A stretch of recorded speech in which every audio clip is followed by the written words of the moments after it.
Alors quand vous voulez vous lancer dans un chatbot, même si c'est un chatbot assez basique finalement, je vous conseille vraiment de créer une mind map, donc une structure de votre chatbot. Donc vous pouvez le faire par écrit. Et d'ailleurs, j'aime bien commencer par écrit. En tout cas, moi je suis comme ça, j'aime bien prendre une feuille, poser, noter et tout ça avant de passer sur l'ordinateur. Et pour ça, je vous conseille mindster.com. Il est gratuit, vous allez voir. Bon, on a l'impression qu'il est payant, mais en fait, si vous descendez, il y a une version gratuite, je crois, avec 3 mind maps. Et c'est bien assez. Donc, ce que vous allez pouvoir faire, c'est tout simplement. Alors là, je ne sais pas si je peux en faire une nouvelle ou pas. On peut partir sur des mind maps déjà existantes ou partir sur une mind map blanche avec. Donc, alors voilà, typiquement, j'en ai déjà 3. Donc, sur ce compte-là, donc je ne pourrais pas en faire plus. Mais si je vais sur l'exemple que j'avais fait pour le robot pour les ongles.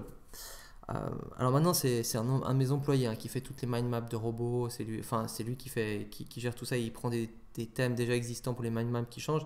Mais là, on voit typiquement que le bot, il y a 3 options de base. Il y a soit sur le menu directement qui va nous faire partir, soit sur la séquence de bienvenue. La séquence de bienvenue, on a des infos sur la manicure, les extensions de style ou les infos. Les infos, on a des informations sur les horaires, les services, les prix, les adresses.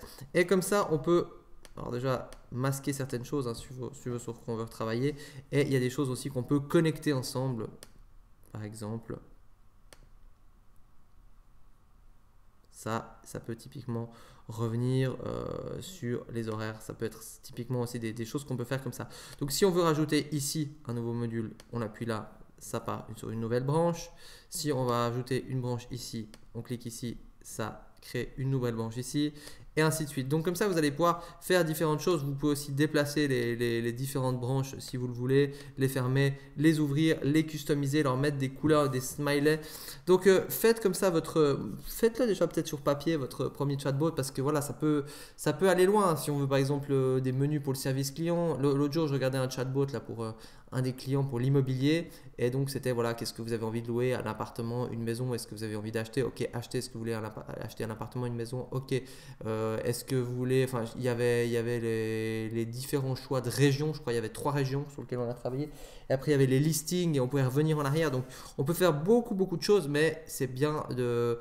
L'erreur que font beaucoup de gens, c'est qu'ils se lancent directement. Ah, je vais commencer par ci, puis après ça, puis ils rajoutent. Alors que si vous allez peut-être passer 30 minutes, 1 heure à vous concentrer sur le plan, ça va être beaucoup plus facile, beaucoup plus clair et vous allez gagner du temps au final. Parce que vous allez voir qu'il y a beaucoup de choses qui reviennent. Vous dire là, ah oui, mais là, par exemple, le menu Welcome, il y a info, mais dans le menu principal, on bas du chatbot, dans les menus, on l'a déjà vu. J'aimerais aussi que info et horaire, ça revienne. Donc là, je vais aussi le refaire, je vais aussi le faire partir là-bas, par exemple. Euh, et il y a pas mal de choses qui vont se recouper en fonction des différentes interactions. Et là, on peut aussi bien sûr aller beaucoup plus loin, c'est-à-dire que manucure, on peut mettre aussi toute la séquence qu'il va y avoir derrière manucure. Là, c'est plutôt des menus qui vont donner des actions parce qu'après, je sais quoi faire dans chaque chose. Mais vous pouvez très bien avoir des notes. Par exemple, ici, des notes pour ça, des notes pour ça. Et puis quand vous revenez, il y a des notes qui sont dessus. On peut attacher des fichiers. Donc après, si vous avez un fichier de séquence, par exemple en Word, pour tout ce qui est manucure, vous pouvez aussi le faire ici. Et du coup, vous allez pouvoir avoir ici votre tableau de bord mode mind map, quitte à même l'imprimer. Il y a des gens, comme je disais, ils aiment bien avoir du visuel à côté d'eux pour travailler. Donc voilà, MindMaster, il y en a d'autres de logiciels de mind map, vous pouvez mettre, mais celui-là, c'est celui que je recommande pour 3 mind maps. Éventuellement après, si vous avez une agence et que vous faites plusieurs bots, soit vous les supprimez ou vous les téléchargez et puis vous supprimez les anciens, soit vous mettez la mise à jour, pardon.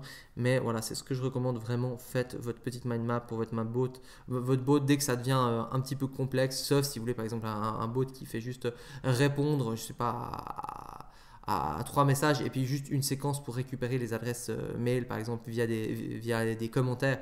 Bon, là, il n'y a peut-être pas forcément besoin, mais dès qu'on veut un bot un tout petit peu plus élaboré, on peut vite s'y perdre. Et surtout, on passe à côté de certaines choses si on n'a pas ça qui est mis en place. Et quand vous allez travailler avec un client, ça serait aussi bien de lui montrer ça. Déjà, c'est pro. Puis il va pouvoir beaucoup plus comprendre en fonction des menus parce que sinon, il est perdu, le client. Il ne sait pas du tout comment ça se passe. Donc, si vous voulez aussi vendre des chatbots, c'est vraiment vital d'avoir une mind map.